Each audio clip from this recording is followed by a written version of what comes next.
अस्सलामु अलैकुम। इस्लाम डिस्कवरी पर खुश आमदीद। अबू हुरैरा रज़ी अल्लाह अन्हो से मरवी है, इन्होंने कहा कि रसूल अल्लाह सल्लल्लाहु अलैहि वसल्लम मस्जिद में दाखिल हुए तो कुछ अंसारी औरतें बैठी हुई थीं।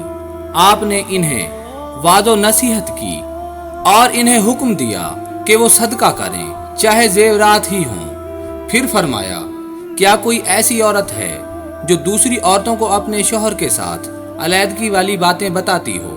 कहा, कोई ऐसा मर्द है जो दूसरे लोगों को अपनी बीवी के साथ अलैदगी वाली बातें बताता हो? इनमें से स्याही माइल बदली हुई रंगत वाले औरत खड़ी हुई और कहने लगी, अल्लाह की कसम, मर्द भी ऐसा करते हैं और औरतें भी ऐसा करती हैं। आप सल्लल्लाहु अलैहि वसल्लम ने फरमाया, ऐसा ना किया करो। क्या मैं तुम्हें इसकी मिसाल ना बताऊं? ये इस शैतान की मिसाल है जो रास्ते में किसी शैताना के पास आता है, इससे जमा करता है और लोग देख रहे होते हैं। हजूर ने फरमाया, अल्लाह उस शख्स के चेहरे को तरोताज़ा रखे जिसने मेरे से कोई हदीस सुनी, फिर जैसे सुनी वैसे उसे आगे पहुंचा दिया।